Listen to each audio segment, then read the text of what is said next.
नमस्कार। आज हम पौधों की दुनिया की एक ऐसी गुत्थी सुलझाने वाले हैं जिसके बारे में हम ज्यादा सोचते नहीं कि पौधे सांस कैसे लेते हैं, मतलब उनका श्वसन। अच्छा, हम सबने स्कूल में ये तो पढ़ा है कि पौधे हमें ऑक्सीजन देते हैं, लेकिन जरा सोचिए, क्या वो खुद भी ऑक्सीजन का इस्तेमाल करते हैं? सवाल थोड़ा अजीब है ना? क्योंकि वो तो ऑक्सीजन बनाते हैं, तो इस्तेमाल क्यों करेंगे? चलिए, आज इसी का पता लगाते हैं।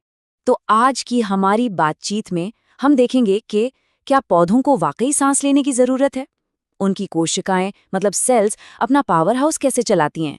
ये गैसों का लेना देना कैसे होता है? और हाँ, वो मशहूर प्रोसेस प्रकाश संश्लेषण, उसका श्वसन से क्या रिश्ता है? और आखिर में दिन और रात में ये सब कैसे बदलता है? तो चलिए इस सफर पर निकलते हैं। तो सबसे पहला और सबसे बड़ा सवाल, क्या पौधों को सच में सांस लेने की जरूरत है? चलिए इस पूरी प्रक्रिया को जरा बड़े पैमाने पर समझते हैं। तो देखिए ये होता कैसे है। बिल्कुल हमारी ही तरह पौधों को भी जिंदा रहने के लिए, मतलब बढ़ने के लिए, हर काम के लिए एनर्जी चाहिए। और ये एनर्जी आती कहाँ से है? वो ऑक्सीजन और ग्लूकोज यानी एक तरह की चीनी को मिलाकर एनर्जी बनाते हैं। इस एनर्जी को साइंटिफिक भाषा में एटीपी कहते हैं। और इस प्रोसेस में वो भी हमारी तरह ही कार्बन डाइऑक्साइड बाहर छोड़ते हैं। तो हाँ, ये उनके जिंदा रहने का बिल्कुल बेसिक तरीका है। अब ये स्क्रीन पर जो केमिकल रिएक्शन दिख रहा है, उसे देखकर घबराना नहीं है। ये बहुत आसान है।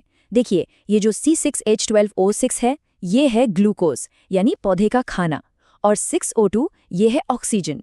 जब ये दोनों मिलते हैं तो नतीजा क्या होता है? पौधे को मिलती है एनर्जी यानी एटीपी, और साथ में निकलता है कार्बन डाइऑक्साइड और पानी। मतलब आसान भाषा में कहें तो पौधा अपनी एनर्जी के लिए चीनी को ऑक्सीजन की मदद से जला रहा है, ठीक वैसे ही जैसे हमारी बॉडी खाने को जलाकर एनर्जी बनाती है।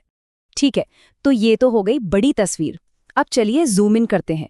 पौधे से सीधा उसकी एक नन्ही सी कोशिका यानी सेल के अंदर, ये पता लगाने के लिए कि ये सारा काम आखिर हो कहाँ रहा है।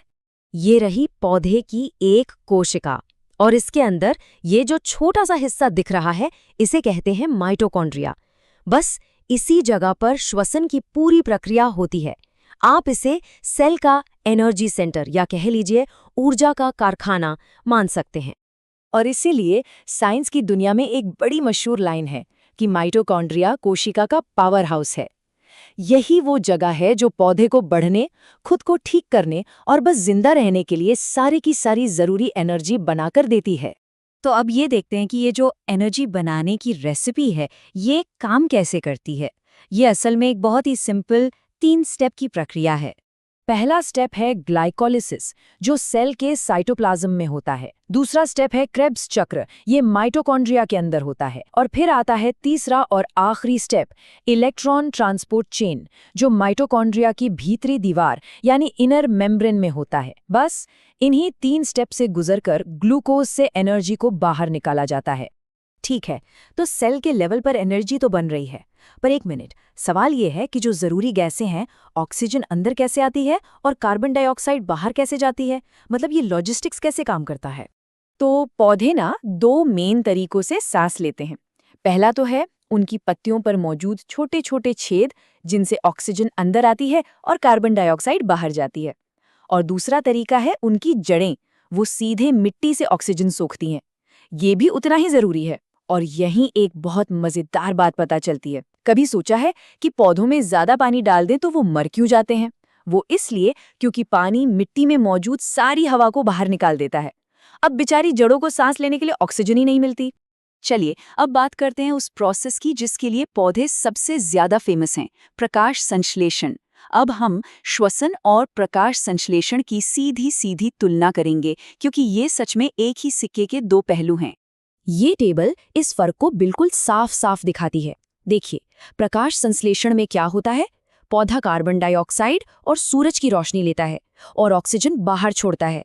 ये एनर्जी को स्टोर करने का तरीका है, मतलब खाना बनाने का। और श्वसन, वो इसका ठीक उल्टा है। पौधा ऑक्सीजन लेता है और कार्बन डाइऑक्साइड छोड़ता है। ये स्टोर की हुई एनर्जी को इस्तेमाल करने का तरीका है। तो एक प्रोसेस एनर्जी बनाता है और दूसरा उसे खर्च करता है। सिंपल। तो अब इन दोनों प्रोसेस को एक साथ रखकर देखते हैं, एक पौधे के 24 घंटे के साइकिल में। मतलब दिन में क्या होता है और रात में क्या? दिन के समय जब सूरज निकला हुआ है तब दोनों काम चलते हैं, प्रकाश संश्लेषण भी और श्वसन भी। मतलब पौधा खाना बना भी रहा है और उस खाने को एनर्जी के लिए इस्तेमाल भी कर रहा है। लेकिन जैसे ही रात होती है और सूरज की रोशनी चली जाती है, प्रकाश संश्लेषण बंद हो जाता है। तब पौधा सिर्फ एक ही काम करता है, श्वसन, सिर्फ सांस लेता है। तो चलिए इस पूरी बातचीत को फटाफट समेटते हैं। सबसे जरूरी बातें क्या हैं? पहली, पौधे एनर्जी के लिए चीनी को जलाने के लिए ऑक्सीजन का इस्तेमाल करते हैं। दूसरी, इस प्रोसेस को श्वसन कहते हैं और ये माइटोकॉन्ड्रिया में होता है। तीसरी, श्वसन प्रकाश संश्लेषण का ठीक उल्टा है। और चौथी और सबसे जरूरी बात, पौधे 24 घंटे दिन हो या रात हमेशा सांस लेते हैं, हमेशा श्वसन करते हैं। और जाते जाते मैं एक सवाल छोड़कर जा रहा हूँ, जरा सोचिएगा। अगर पौधे का मेन काम प्रकाश संश्लेषण से एनर्जी जमा करना है, तो वो अपनी ही बनाई हुई एनर्जी का एक हिस्सा फौरन सांस लेने में क्यों खर्च कर देता है? ये जिंदगी के एनर्जी मैनेजमेंट का एक बहुत गहरा सवाल है, सोचने वाली बात है ना?